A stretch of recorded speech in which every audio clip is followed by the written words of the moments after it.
AI models generating 3D models were available for quite a while, and they are looking really good, generating some toys from images. But I was wondering, how do foundational models generally available, how they do with generating something useful, something 3D printable.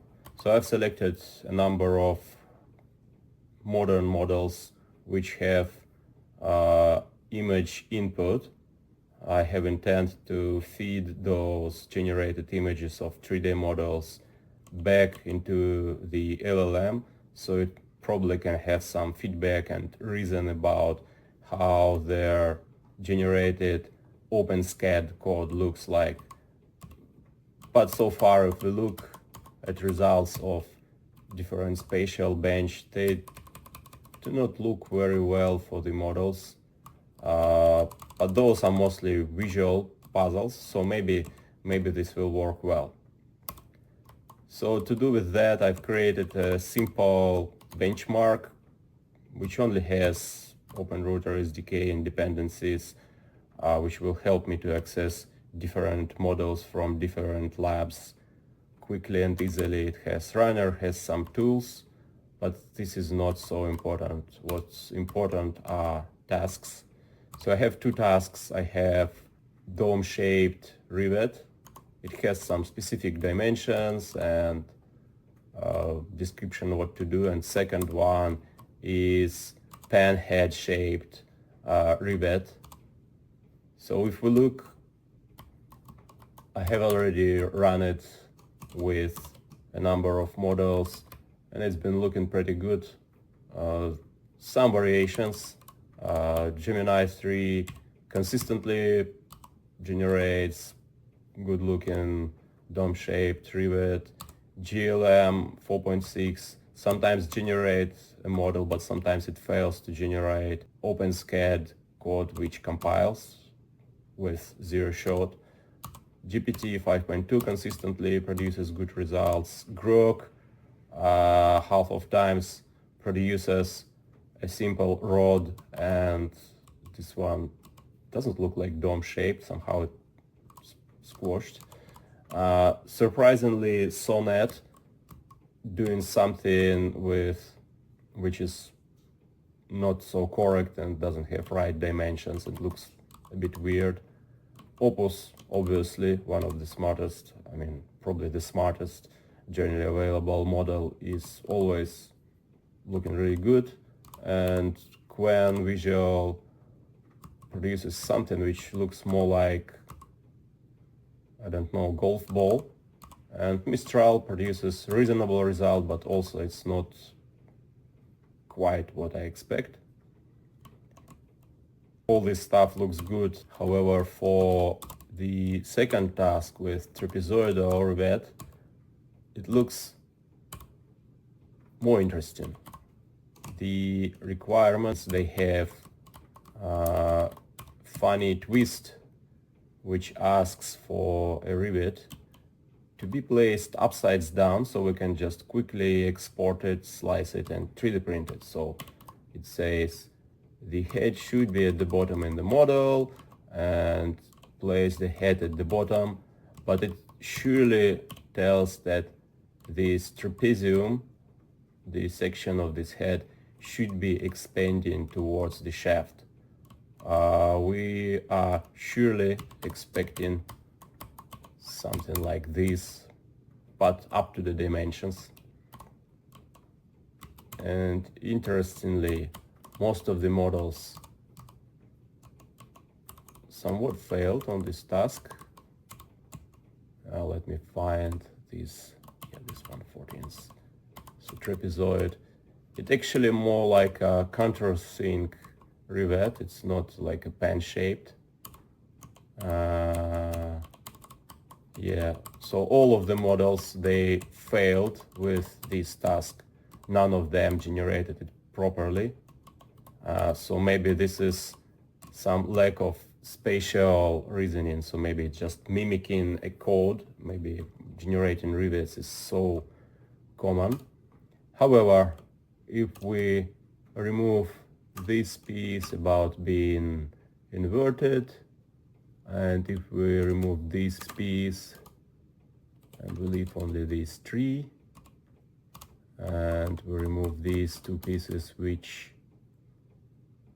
mention this positioning upsides down, and Opus starts to consistently produce proper results, and qwen generates half of the time generates proper results, and sometimes it's again upside down for some reason. Let's see how it goes this time. Yeah, running this eval is pretty simple. We just do barn run eval model name from the open router and the task name. The model should be in the models config list, because we have so-called mesh eval, when I can just run all these evals with one command. And it is complete. Let's see how it looks. Close this one. So this is the latest run, and this looks correct. I think that's what we defined in requirements. Let's try to actually open this model in OpenSCAD and see if we slice it, if we can actually measure it the right way.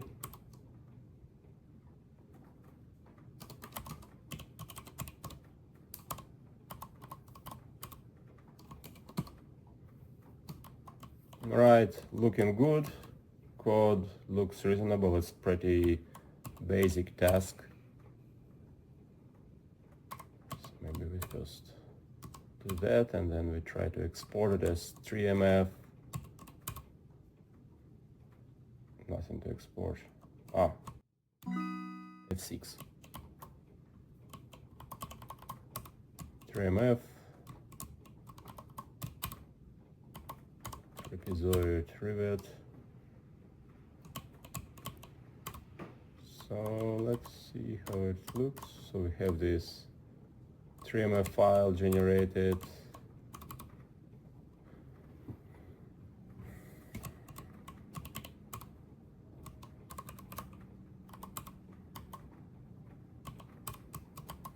So let's take the ruler. 6 millimeters looks correct.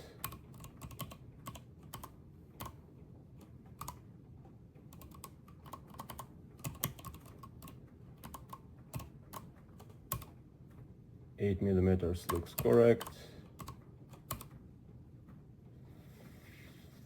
4 millimeters, I think it's correct. Let's check it. I don't remember. Yeah, shaft diameter 4 millimeters. And the shaft height, yeah, that's clearly seen, it's 12 millimeters. And the only last thing is to check the height of this, which is 6. I think it's because it's angled. Maybe we just measure distance from this to this, and it is exactly 6 millimeters. So this looks pretty good.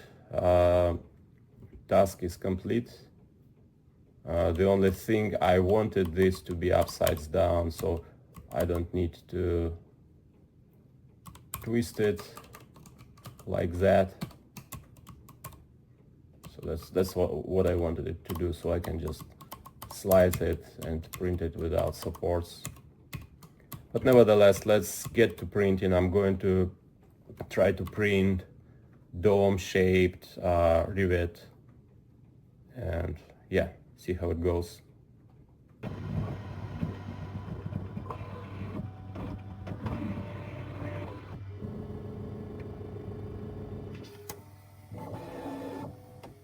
Alright, here's our tiny little rivet. Let it focus. Yeah, looks pretty good in my opinion. More than real. This experiment demonstrates that general purpose foundation models are pretty good at generating some trivial OpenSCAD code. And it's important to note that this is a zero-shot task, no examples provided, just everything generated from models training data. Potentially they can do even better if we provide some examples for some typical tasks and if we let them somehow iterate on their results. I'm looking forward at looping the generated result, a picture, a PNG, back into the model as visual input and see how it goes. So see you next time.